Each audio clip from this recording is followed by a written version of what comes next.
Oborogbe Adesuwa no. Tameza monu zefu. Oborogbe Adesuwa.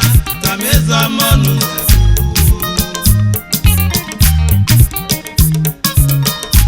Oborogbe Adesuwa no. Tameza monu zefu. Oborogbe Adesuwa. Tameza monu zefu.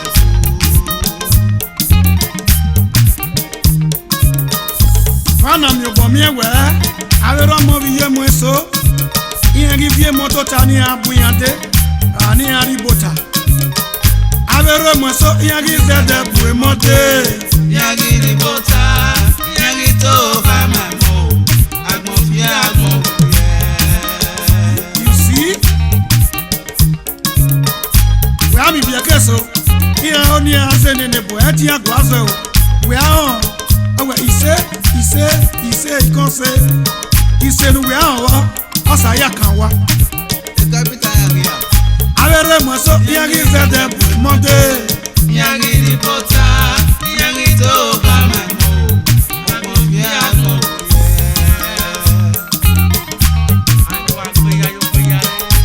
Oborogbe Adesuwa no.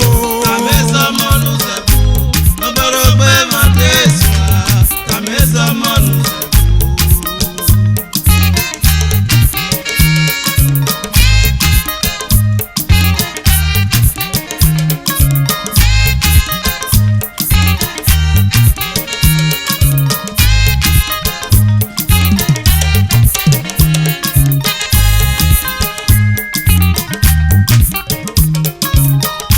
Ogi oboro mege nomo. Anagele gade. Anadotwe no nyame no nyasebu.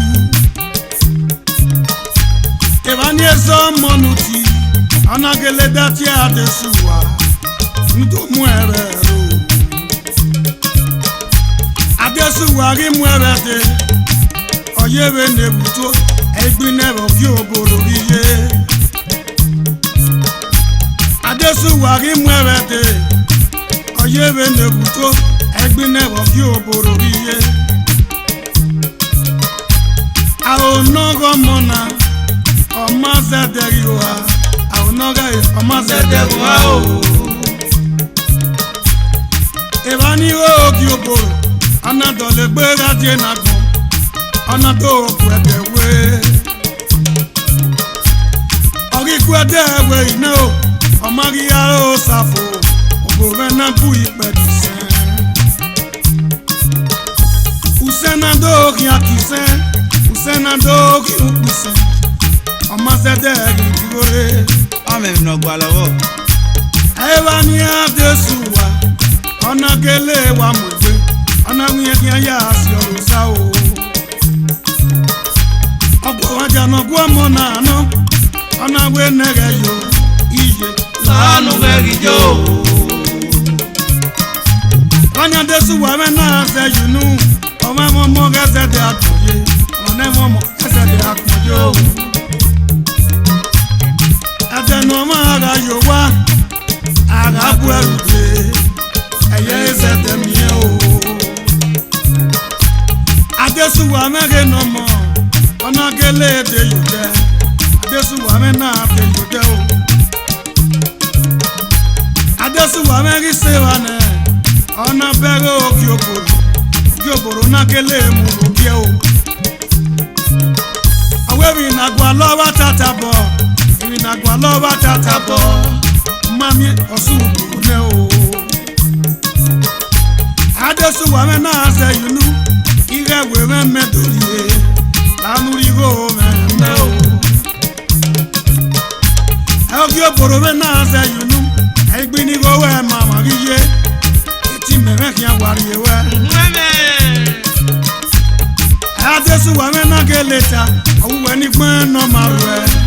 We ni gbon no marwe. We ni gbon no marwe. We ni me no yogi eroro. Ni geleto me we o. We ni me do ro mu we. We ni me do ro mu we. La iseti yo me o. Adesuwa te ato na yunure. Imozo yi sori me. Adesuwa me ki ku o yi ne o. Oborogbe Mandeswa Nenia. Tameza monuzebu. Tamoba Oborogbe Mandeswa. Tameza monuzebu. Oborogbe Mandeswa no. Tameza monuzebu. Watamoba Oborogbe Mandeswa. Tameza monuzebu. Wamiewe. Abo made oke kenawe ya awe mi o. E what no? Awo vie me nota ogbo wadi ame me nota. So pon pari no. E ma mi go pa no se no ma lele ye yin. No gwe se we au, no go fa we. Iya we. Oborogbe Mandeswa nenia. Tameza monuzebu. Tamuzebu. Oborogbe Mandeswa. Tamoba. Tameza monuzebu. Abebi nete na ya fe. Waki mata memo. Ni aya amwa. Na ose na lile. Wawese o. Oborogbe Mandeswa nenia. Tameza monuzebu. Oborogbe Mandeswa. Tameza monuzebu.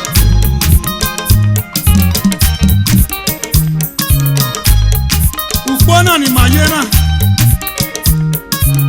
2014. Abe bare 117 years. Na moba ofura mekpa aye kalaba. Igi mana wiri. Ebi onpe ya na vio redo. Ipo mosa nudazi. Avie sorele. Iya ye di avie ni ke yarre. Ofura meme no gbasi.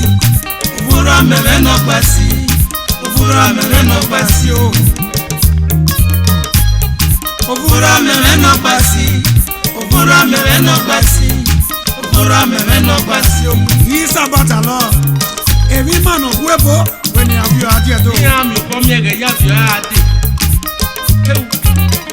Ate na mama. Avere mweso iyagiza debwe mode. Iyagiri bota. Iyagito kama mo. Agbon fi agbon wuye. Abwe mode o awese o. Wawe wo yo Osadolor we swene.